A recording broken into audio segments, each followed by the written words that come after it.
I'd like to first call up Stephanie Cavenido. She'll sing the national anthem for us. And please rise if you will.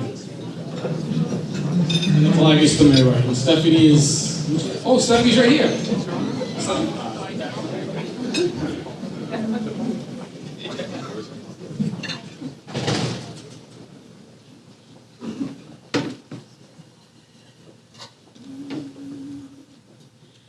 Oh, say, can you see by the dawn's early light what so proudly we hailed at the twilight's last gleaming, whose broad stripes and bright stars through the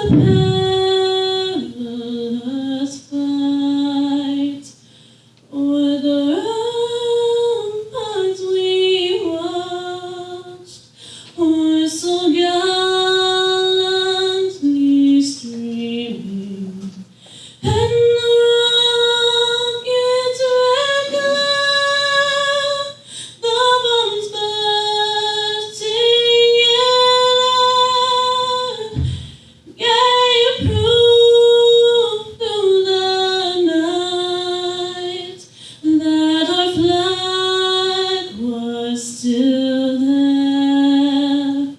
Oh, say does that star-spangled banner yet wave o'er the land of the free and the home of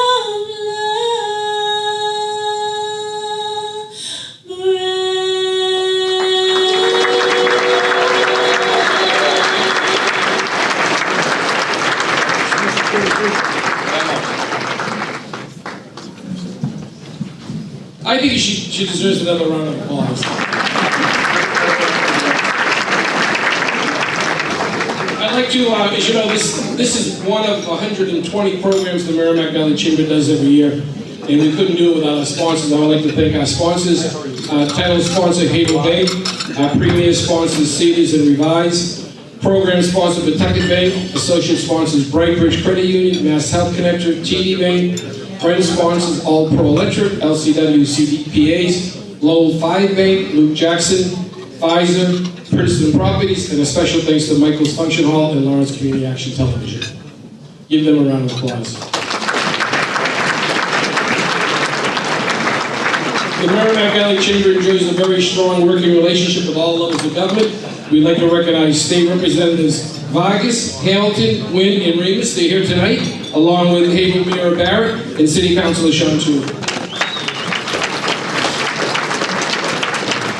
Bethune Mayor Beauregard called, could not make it due to some budget issues he's working on, but he wanted to let you know his support for the chamber.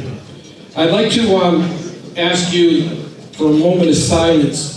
The founder of this facility, Michael Bevilacqua, passed away just recently, and he was the person that we started working with from the very beginning. We, in fact, were the first major function in this facility, and Michael would always be working with us. So I'd like to ask you to, his son and daughter and family, his wife is here, but we'd like to ask you to take a moment of silence in Michael's memory.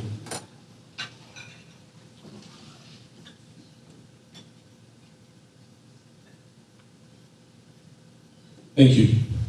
And I'd like to introduce the President, CEO, Michael Bevilacqua of the Chamber. Last year at this time, Chairman Sullivan announced that Michael would become the new CEO and President of the Merrimack Valley Chamber. Tonight, I get to make an announcement that not only is I think Michael doing a great job as President and CEO, but in about a month, he and his wife will have a baby boy.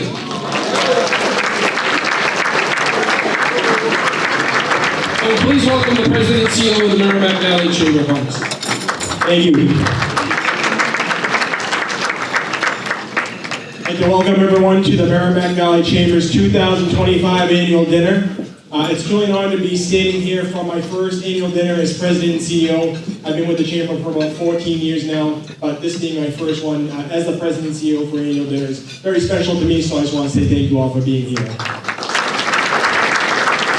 This year has been nothing short of remarkable for the Merrimack Valley Chamber. We've hosted a record-breaking number of events across the Merrimack Valley, from Haverhill to Methuen, from Anthem to from Lawrence, and every city and town in between. There's been a record number of attendees coming to these events at the Merrimack Valley Chamber, and that shows the true strength of our Merrimack Valley business community. For decades, the Merrimack Valley Chamber has been proudly serving these cities and towns, helping businesses grow, connect, and thrive. We're proud that the Merrimack Valley Chamber continues to set the standard for regional business leadership, and we're just getting started. None of this would be possible, obviously, the main thing is, none of this would be possible each and every single one of you. Without you, we couldn't do what we do, so thank you for that as well. Your support, your participation, and your belief in what we do makes all the difference. So from the bottom of my heart, I just want to thank each and every one of you for being here tonight. I also want to take a moment to thank our dedicated staff. Joe, my father, you all know, who was the chamber president for decades, continues to teach me each and every single day. I still learn from him, so thank you for all you do for me. And also Mary Beth in the back there, who's continuously selling raffle tickets. We couldn't do what we do without Mary Beth, so thank you as well. I also want to thank my mother and aunt who are in the audience today, my brother also. And I want to welcome Melissa, my wife, who again is about 5 weeks from having a baby, so we're looking forward to that and very excited. And finally, I'd like to send a special thank you to our chairman, Michael Sullivan, and our board of directors. They work tirelessly behind the scenes to make sure everything runs smoothly. But I'd like to send a special thank you to Michael Sullivan. His study guidance, leadership, and constant support continues to make the difference for me. So thank you for always being there. And with that being said, I'm going to call him up to give his remarks.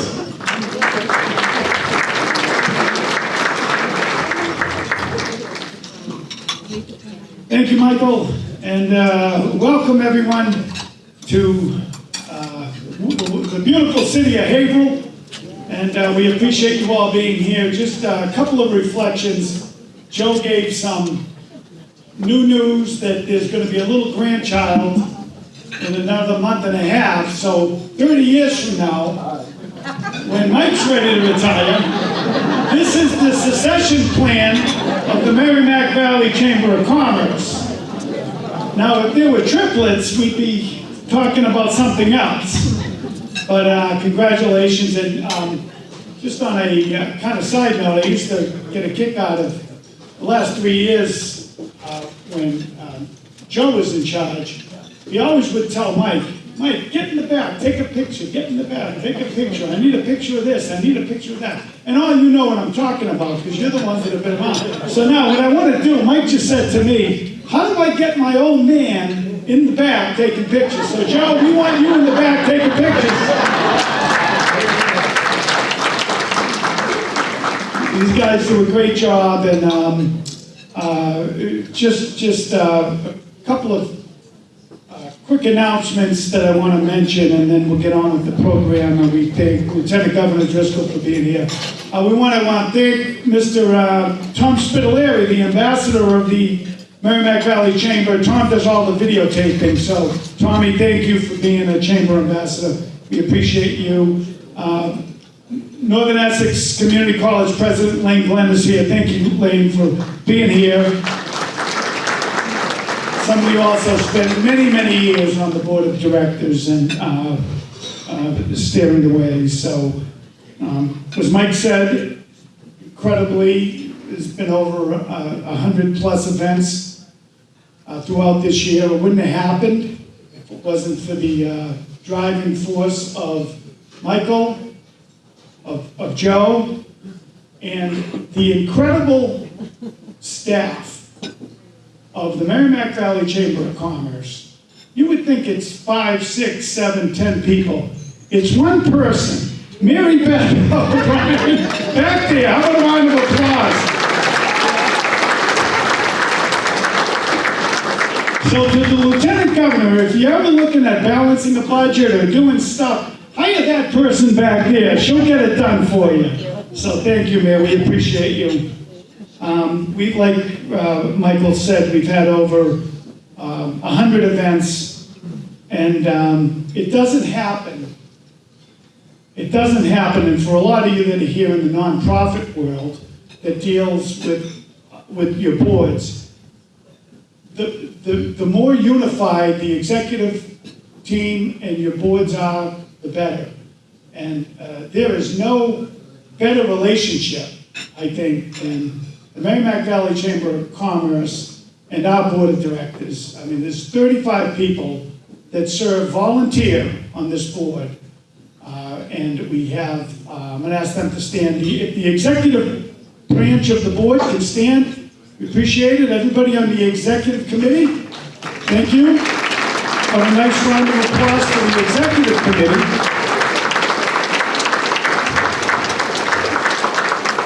And then anybody and everybody on the board of directors, if you could stand as well, we'd appreciate it. And take a nice round of applause.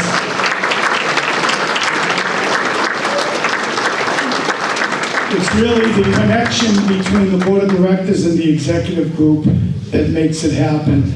And it's smooth, and it's all running really well. I'm here to announce tonight that we're going to be swearing in another month at the annual meeting 3 new people on the board of directors. I told them a little while ago, you have literally 1 minute to either leave the building, and if you don't, you're going to be on the board for the next 10 to 15 years. So that's your choice. So if you see 3 people leaving the building, it means they're out of here. So we have Anthony Preston from Merrimack College. Anthony? Where are you, Anthony? Thank you. Looking forward to working with you.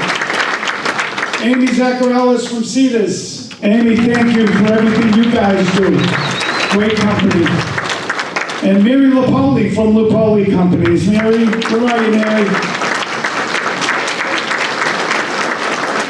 I remember when this guy, when her dad came into the city and he was selling these, advertising the big 1 pound slice of pizza, and he thought that was going to serve the world, but it was really her face that was on the Lipoli pizza sauce back then, when Mary was just a little kid. So how fast time goes, Mary. Thank you for being here and everything your family's done, and looking forward to working with you on the board. I also want to congratulate tonight the 4 award recipients. I'm not going to mention their names. Very well deserving. These people work very hard throughout the year to make the valley great and to make the state great. It all flows into the state, as the Lieutenant Governor will share. So with that being said, thank you all for being here. And I want to thank the Lieutenant Governor personally, because she shows up at all the events she can in person. But as Michael will tell you, her administration is really just a phone call away. We host many events during the year where her staff is keynote speakers and sharing information back and forth that's important to all of you. Because you're really what the Chamber of Commerce is all about, and you're what the economy is all about. And I think the Lieutenant Governor understands that. So Lieutenant Governor Kim Driscoll, as we all know, has served as the 73rd Lieutenant Governor of Massachusetts. He was sworn in just 2 years ago, January of 2023. But I think more importantly, Kim served as mayor of Salem, Mass from 2006 to 2023. And before mayor, she served as a member of the Salem City Council and worked as the deputy city manager and chief legal counsel for the city of Chelsea.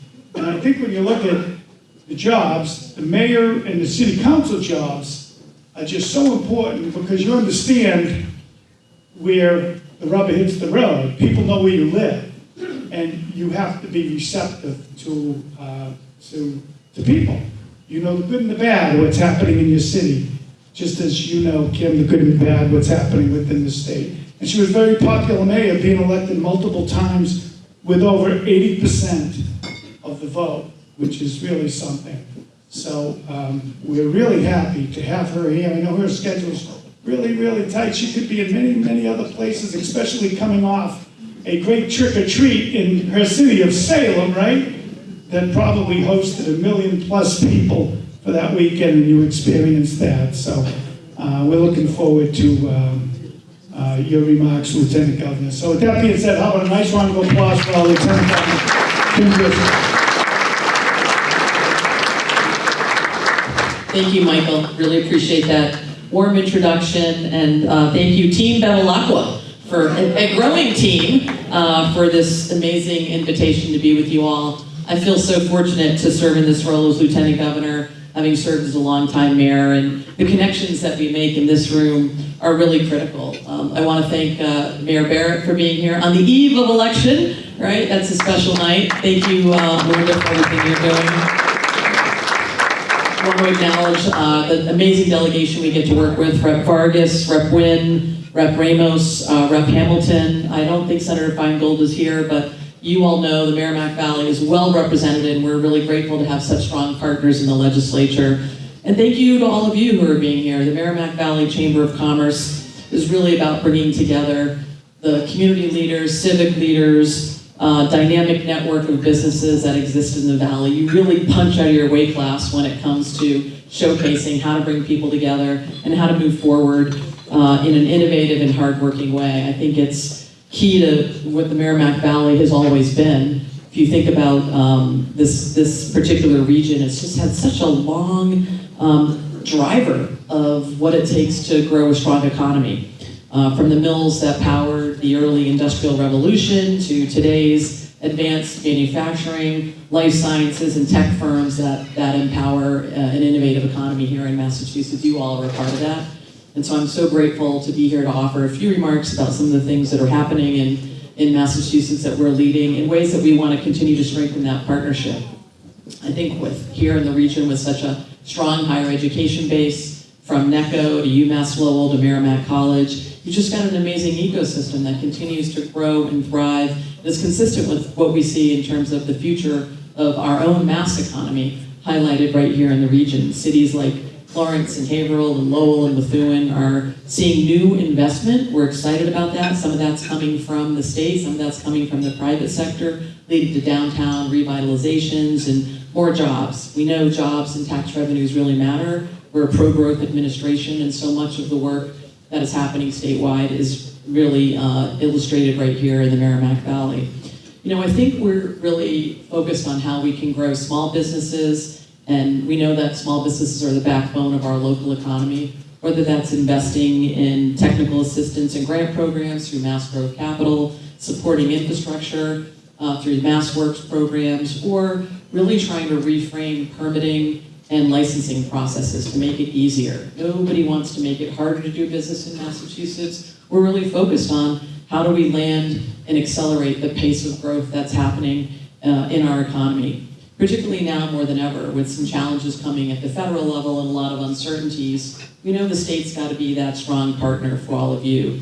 By working with business leaders in higher ed and nonprofits, we're seeing really measurable growth opportunities and measurable gains, not just in job numbers, but in the sort of work that really strengthens communities. And I think that is, again, endemic of what we're seeing here today. Tonight is more than just a gathering of local business leaders. It's a celebration, not just of individual achievement with your award winners, but the way we accomplish things together in Massachusetts. I think it really honors people building up our local economies and making our state stronger. I like to believe we bring adult in the room energy when it comes to governing right in Massachusetts. We don't have to agree on every issue to be able to achieve results. The way we partner, public sector, private sector, really matters in vibrant and strong communities. And I think we've got a lot going for us in Massachusetts. You think about it, we're number one in a lot of things right now. Number one in public education, number one in healthcare, number one innovation economy.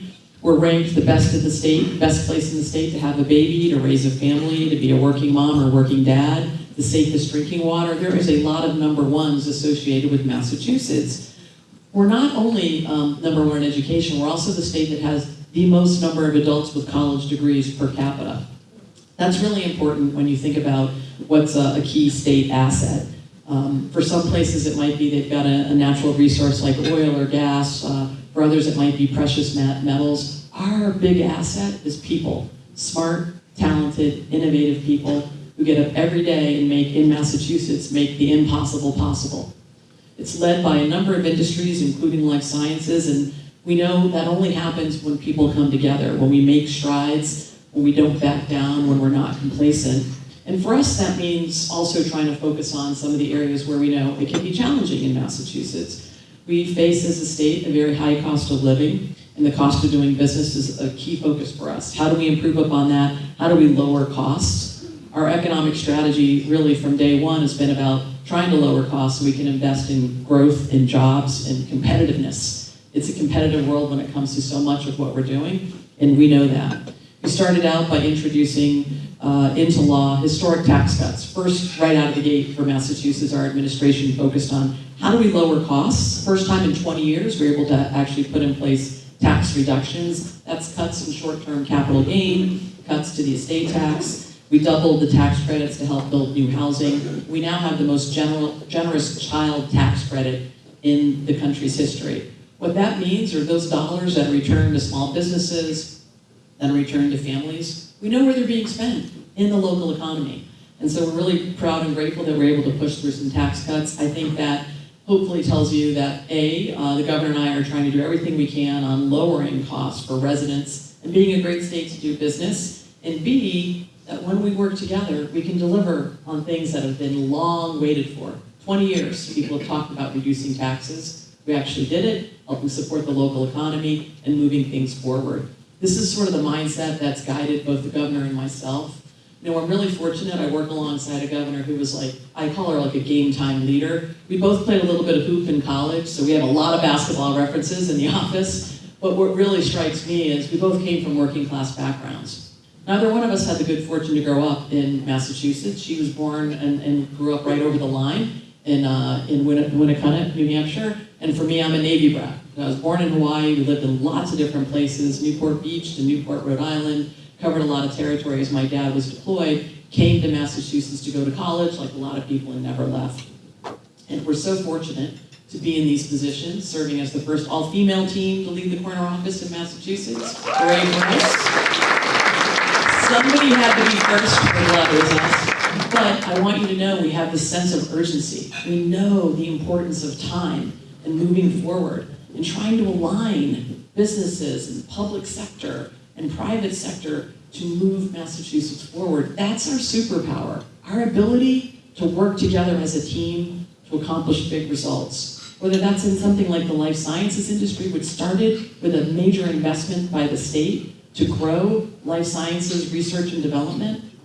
In Massachusetts, we have 18 of the top 20 life sciences companies located in the world. They're here in Massachusetts, either their headquarters or an outpost. 6,000 clinical trials take place in Massachusetts every single day for life-saving drugs, treatments, helping cure illnesses and help patients, and helping drive a tremendous amount of jobs.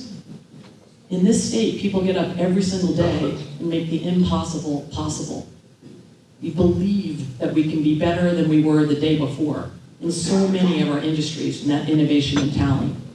And that's what leads us. In addition to making tax cuts, we're focused on how do we grow a strong economy. Every 4 years, the state identifies and assesses what are we doing in the economic development space. It usually comes with passing a bill with economic development strategies and investments. We passed something called the Mass Leads Act. That's $4 billion economic development bill aimed to make investments in some of the forefront of our innovation economy. That might be life sciences, as I talked about, climate technology, finding ways to deliver energy more affordably and cleaner. Artificial intelligence, AI, so much of what is happening in that AI space is being led out of Massachusetts. Advanced manufacturing, robotics, these are areas that are sweet spots for us. And so much more. Creative economy, that cultural sector, are baked in to that economic development bill. And the goal is to see the things that we're doing well. Let's continue in that realm. But also to make sure we're thinking about the future. What's going to drive growth in Massachusetts, not just today, but for the next decade. I like to call it, as Wayne Gretzky would say, don't go to where the puck is, let's go to where the puck's going to be when it comes to economic development. That's why you're seeing major investments in industries that we think will be at the forefront of the Massachusetts economy, not just today, but for decades to come. We also know it's important to make investments in some of the bread and butter areas. We've got something pending right now with the legislature called the BRIGHT Act. It's a $2.5 billion investment in our state colleges and universities, our public university campuses. That will lead to 20,000 direct jobs. That's both construction and the folks who work in that spaces. Let me just give you a little bit of a snapshot as to why that's important. So many of our public higher ed institutions anchor their regions. Think about what this region looks like without a UMass Lowell, without a NECO. Think about what the North Shore looks like without a Salem State or North Shore Community College. And I could go on. 75% of graduates from our public higher ed institutions, which I happen to be one of, stay in the Commonwealth. They don't come here and leave to go someplace else. There are future nurses and teachers and scientists and small business owners and bankers. That's why it's really important that we invest in these higher ed campuses. There's a book out called, I'm reading it right now, called Knowledge Towns. It talks about the economic activity tied to our college campuses, the talent that rebounds out of those places, and what it means to our local economy. That's why we're making investments in those campuses, not just in the physical spaces, although we want to, but also in the cost of going to college. We've made community college completely free. We've made public higher ed way more affordable. These are the sorts of investments that drive statewide regional growth, not just here in the Merrimack Valley, but in so many parts of the Commonwealth. We're also really making sure that we're focused on the number one challenge we have in this state, and that's housing. Removing barriers is also central to this strategy for lowering housing costs. So working with the legislature, we've been able to increase tax credits for affordable housing and market rate housing and senior supports and more. That's really critical. 20% of the population in Massachusetts is over the age of 60. And the type of housing you need when you're 60, 70, and 80 is different than the type of housing you might need when you're 20, 30, and 40. We passed this Affordable Homes Act. It is the largest investment the state has made in growing housing. That's not just about investing in housing, but also changing housing policies, how we think about building the housing we need. So many of the folks that we rely on to fuel that economy that I'm talking about, that innovation, are 26 to 35 years old. That is also the age population of people that are moving out of our state the fastest. It's not seniors like retiring to go someplace else. It's young adults, 26 to 35, who want to do some of the same things that I did and many of us in this room did when we were 26 to 35 years old. That's buy a house, put down roots, and raise a family. And right now, because we haven't built enough housing, this is such a supply-driven problem for us. Housing is very expensive, and that means they're leaving to go to other places. So we got to invest to really prioritize the growth of housing. That includes not only paving the way with zoning reform and increasing some of the subsidies that we provide to build housing, but also policy shifts like ADUs, accessory dwelling units as of right, making that a tool that more communities can avail of.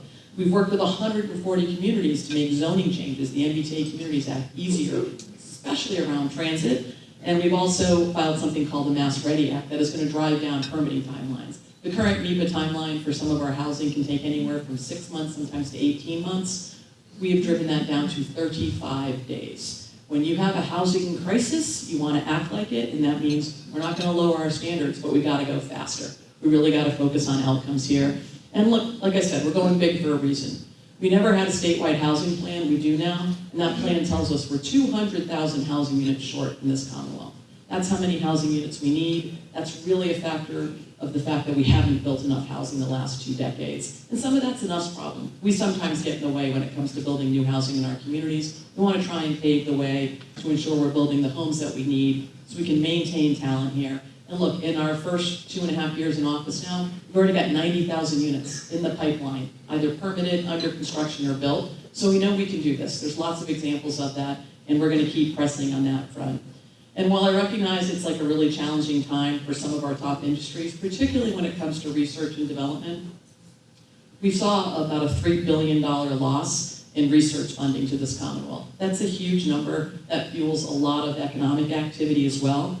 The governor has filed a bill in our administration called the DRIVE Act. This DRIVE initiative stands for Discovery, Research, and Innovation for a Vibrant Economy.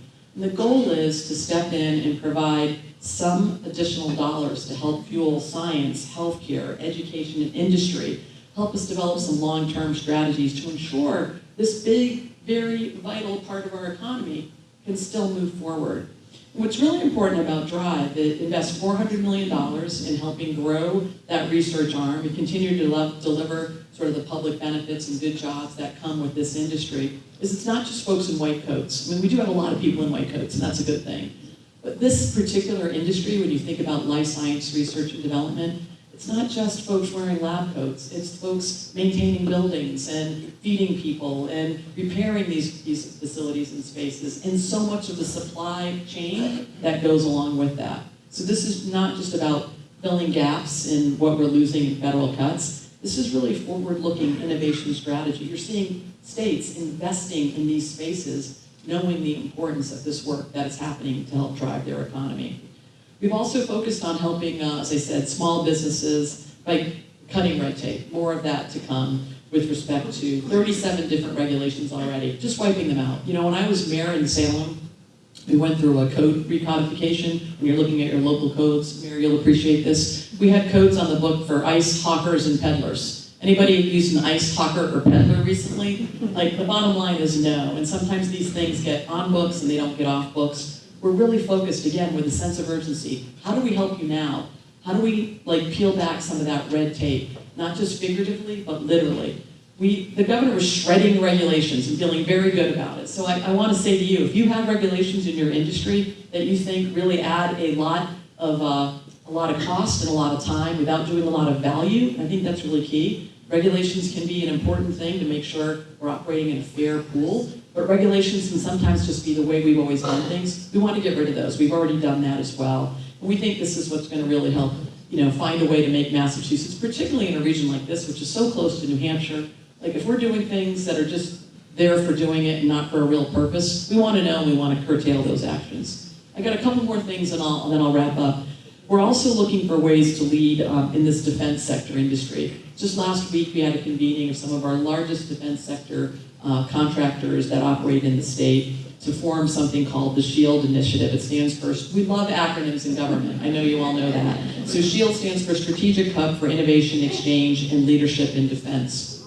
This is a new initiative, and it really strengthens the state's defense leadership and accelerates the development of cutting-edge national security solutions. If you think about that innovation economy I talked about, the talent, the number one thing we do really well, smart people working together. There is no place that is more pivotal than the defense industry. We have 3 federal labs here already, Draper, Lincoln Labs, MITRE. These are federally funded labs that take on a lot of research and development tied to national security. Then we have a whole collection of existing businesses operating in the defense sector. It is a very large industry here. Think about Raytheon to General Dynamics, and then a whole level of supply chain that helps with precision manufacturing. Everything from submarine parts to microelectronics that work in mission control systems. We play a pivotal role in safeguarding our nation. The defense ecosystem here is strong. It already is 130,000 jobs, $15.2 billion in annual labor income, and $48 billion in terms of economic output across the entire state.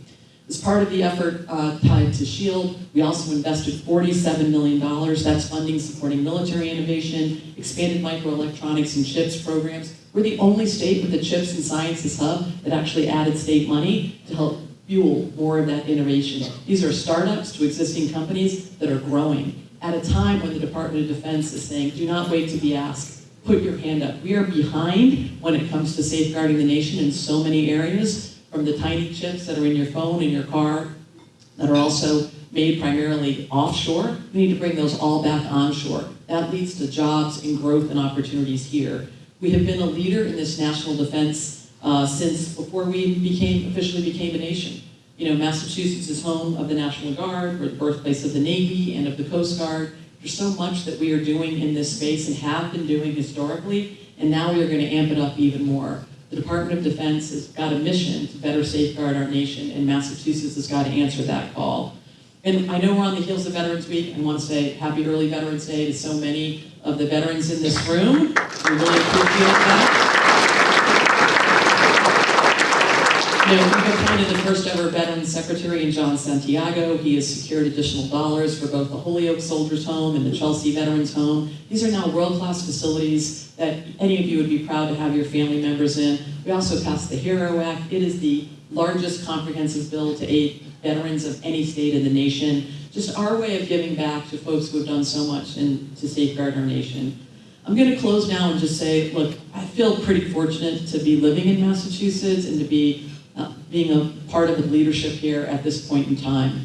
We've been at the forefront of change for over 250 years. We'll be celebrating the 250th anniversary of American independence next year in 2026. The semi-quincentennial rolls right off the tongue, doesn't it? Semi-quincentennial.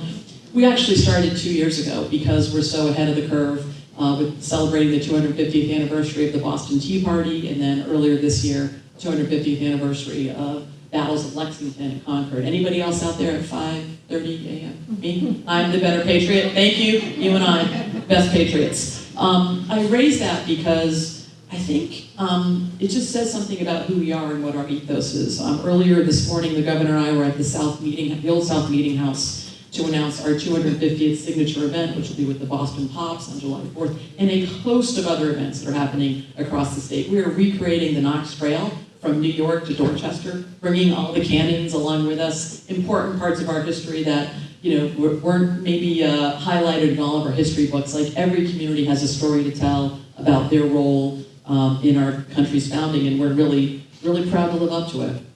Particularly at now, the time when there's a lot of uncertainty. Certainly there's a lot of folks concerned about everything from immigrant policies to SNAP beneficiaries and how we move forward, and tariffs that are on again and off again, and how do we stand tall. And I'm really grateful to be in a state that started this whole entire experiment. When you think about who was out there in Lexington and Concord, they were ordinary people, farmers and laborers and shopkeepers, and they believed in something bigger than themselves. This idea of democratic principles and self-governance and fundamental freedoms. And they were willing to risk life and limb against the greatest military empire known to mankind at that time in defense of this thing that was still at the beginning of being created. And 250 years later, with all our scratches and dents, we're still standing strong. And Massachusetts led that revolution then. And we will lead it now, from the backstop to prevent the worst of it, to the beacon, because we know when Massachusetts leads, other states follow, other people join us. And I just want to say to you how grateful I am to be in this room with so many people who understand what it means to be in support of collective action, of working together for the greater good, for a greater region, for a greater chamber of commerce, for the coming together of people who will stand up and support each other. That's what it means to live in a Commonwealth. And there's a really good example of it with all of you in this room. So thank you for having me. Thank you for all you're doing. And most assuredly, thank you for contributing to making Massachusetts the best place to live, raise a family, grow a business, go to school, and be a place that we know isn't just going to be great for today, but going to be great for the next decade plus. Appreciate it.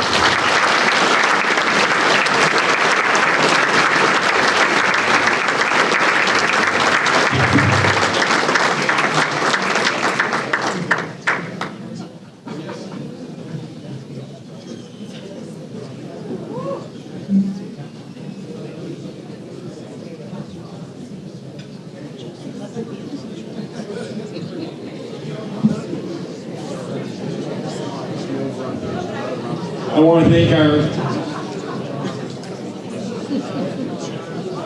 want to thank our Lieutenant Governor again for being here. Let's give her a round of applause.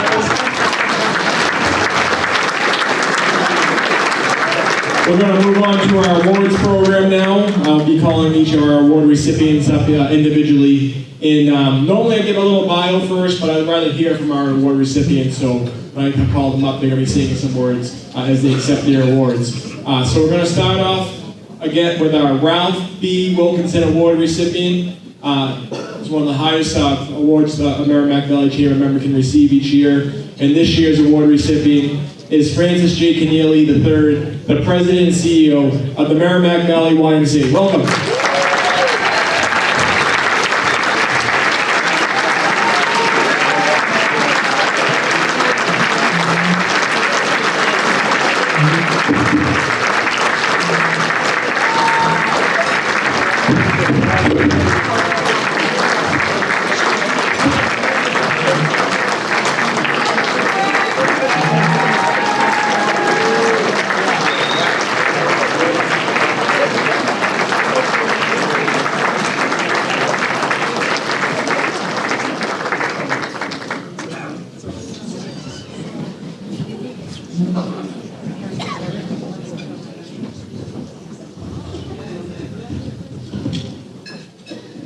So thank you, Michael and Joe and Mike Sullivan, and everyone at the Chamber for this tremendous honor. Thinking about everyone who's received this award in the past, it's truly humbling, really. So thank you so much. I'd also like to thank the Lieutenant Governor for your words, but more importantly, your actions every day on behalf of all of us in the Commonwealth. And I'm not just saying that because we're both Salem State alumni. And I'm not just saying that because I know you're a Y advocate. You're on the board of your local Y at Salem, and anytime we need anything for the Y, you're always there for us. So thank you so much.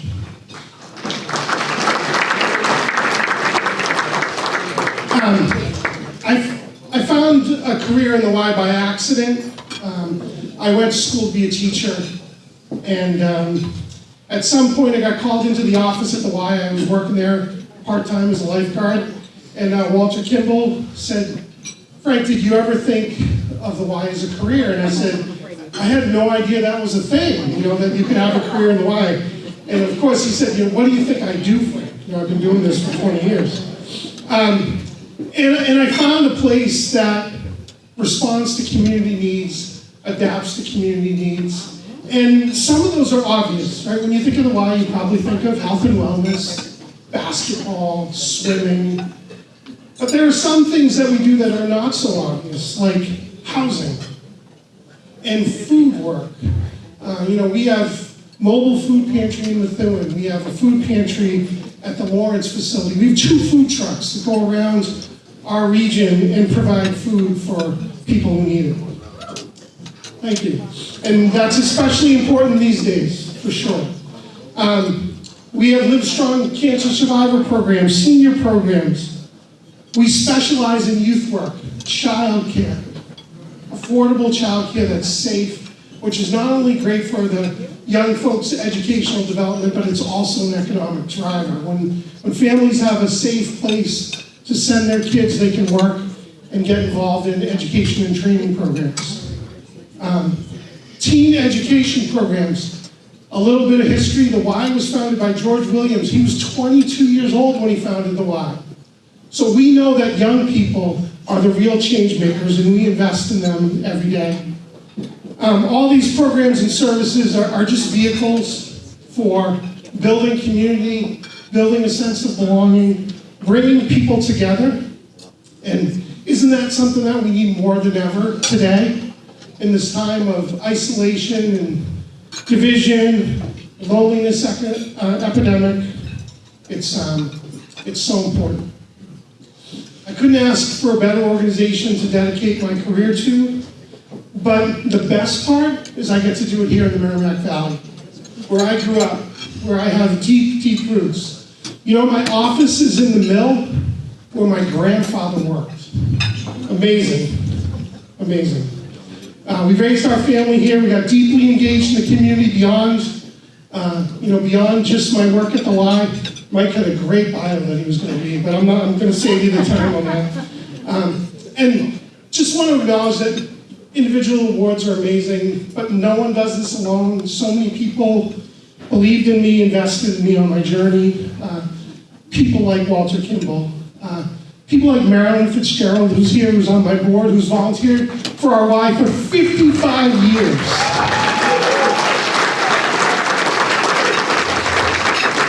I met her when I was 21 years old. She taught me water safety instructor course.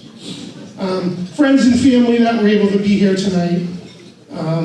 But it all starts and ends with my wife, Amy. Thank you for all your support. We have 3 boys. They're not able to be here tonight because it's football season, and they work in the football industry. In fact, we're leaving because my son Jason is working for the Arizona Cardinals, and they're playing the Cowboys on Monday Night Football tonight. So I probably have talked longer than you want me to, but I accept this award with deep gratitude and humility. To everyone who's been a part of this journey, once again, thank you for your trust, your partnership, your friendship.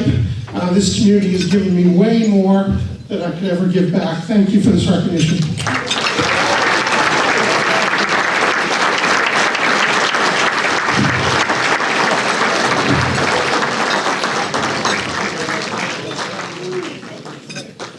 There's no one more committed to what he does than Frank, so I just want to give him another round of applause. It's always great attending all the wise events headed by Frank, so thank you again, Frank. Our next award recipient is our Woman in Business Award recipient, and I'd like to welcome Stephanie Messina Sawade, the Executive VP and Partner for Lou Jackson Benefit HR Solutions.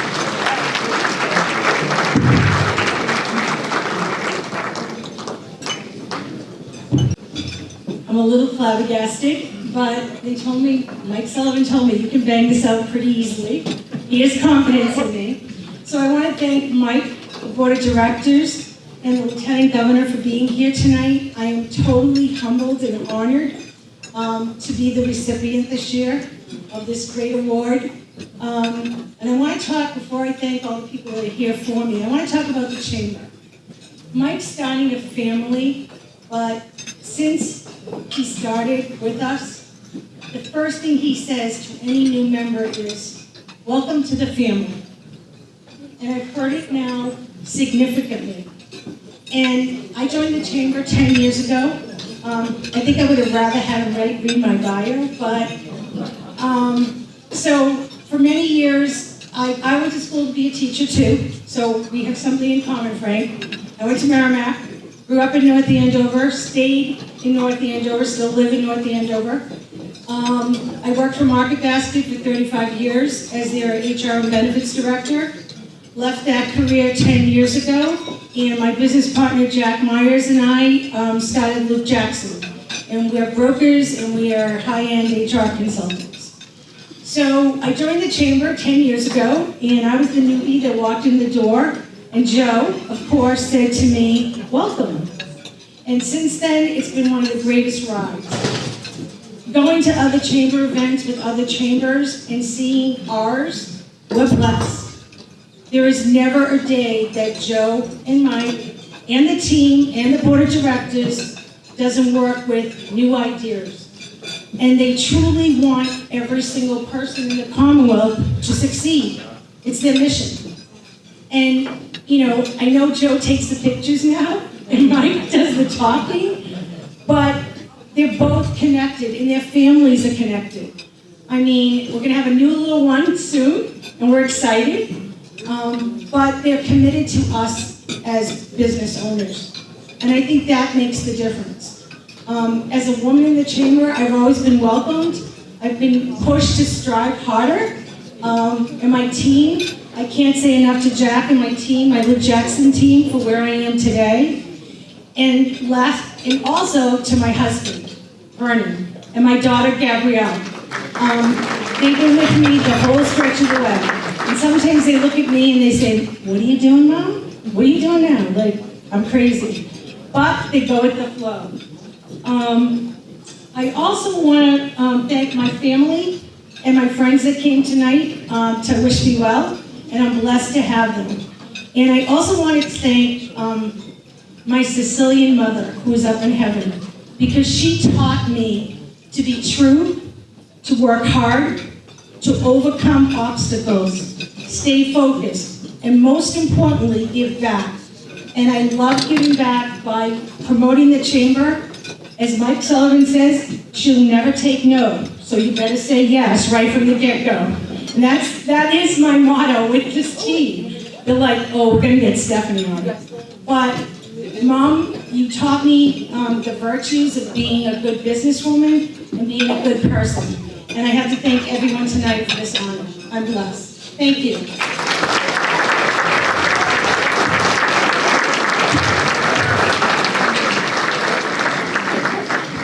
Thank you to Stephanie. Stephanie continuously asks how she can give back. She's on a number of boards for a nonprofit as well. She's always thinking of other people, and that's the reason she's the award recipient today. Two quick things I want to mention. Lieutenant Governor mentioned veterans. We'll be having our annual Veterans Recognition Breakfast this Thursday. It is completely free for all veterans, all first responders, members in Haverhill. And then next Thursday we have another Women in Business program as well. So keep your eye out for all upcoming Merrimack Valley Chamber events.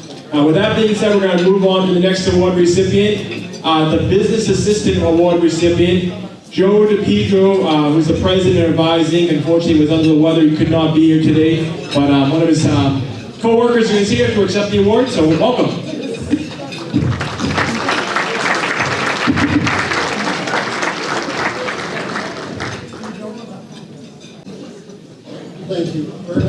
appreciate it, Joe, Mike, Lieutenant Governor. It's his incredible honor. As I said, Joe DePietro was sick and couldn't receive this today. But I just a couple of quick things. Very small world. I myself, much like Lieutenant Governor, grew up in Salem, Oregon, 21 years in the military, lived in Korea, Italy, Iraq, Afghanistan. And so it's quite an honor to hear your speech today, hear where you came from. And just a lot of us have the same story. And it's funny how Massachusetts grew. Myself and my family here as well. And it's a great state. I love what we stand for. I now raised my family. We'll be here forever. I've worked in the defense industry for GE before I did this as well. And just a little bit I will revise. I know Joe would like to say thanks to everyone out there who's been part of this community forever, who's been part of the board for, I guess, 20 plus years probably. We're a big part, we're Mass State partners.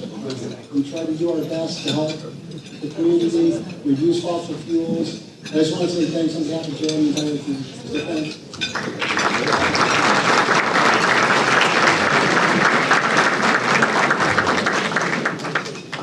I just want to mention also Paul and Joe from the Registry of Deeds presented citations to our award recipients, which we're passing to them also. So thank you to Paul. Our last award recipient is our Emerging Leader Award recipient. I'd like to welcome Alex Joel Garcia, the owner of Omni Print. Welcome.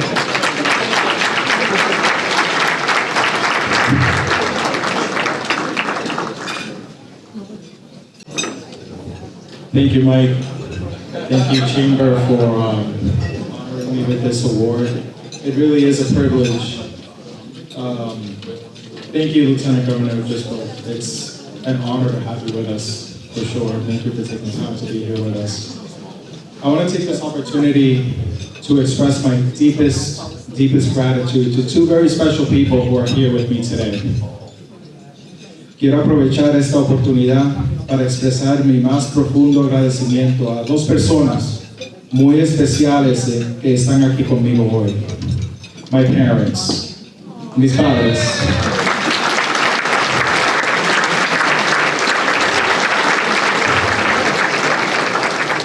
Gracias por enseñarme desde pequeño cómo mostrar amabilidad, integridad y respeto a los demás.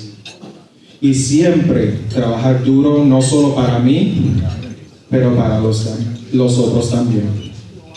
I love you. Los amo. And if you didn't understand that, you have a few months to brush up on your Spanish before the Super Bowl halftime show.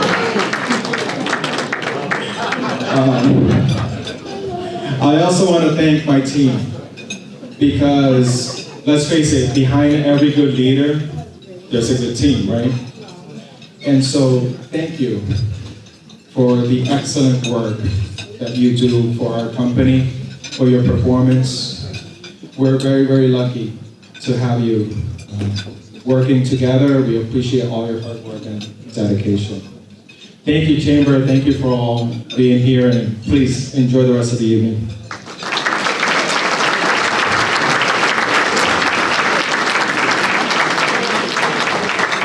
I want to congratulate all of our award recipients and give them another round of applause.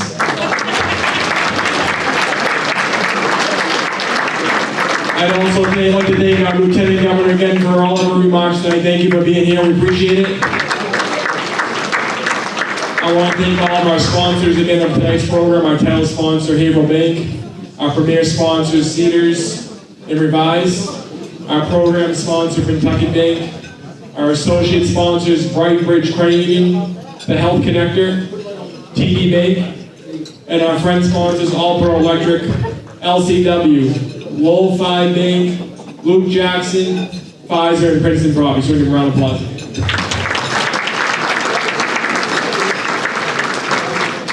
I hope you all enjoy your meal. Dessert will be out shortly as well. Thank you to the Michael's Function Hall for having us. We'll be doing our 50-50 raffle in 10 minutes as well, so stick around for that. And thank you all for your support, not only tonight, but each and every night throughout the year. Thank you.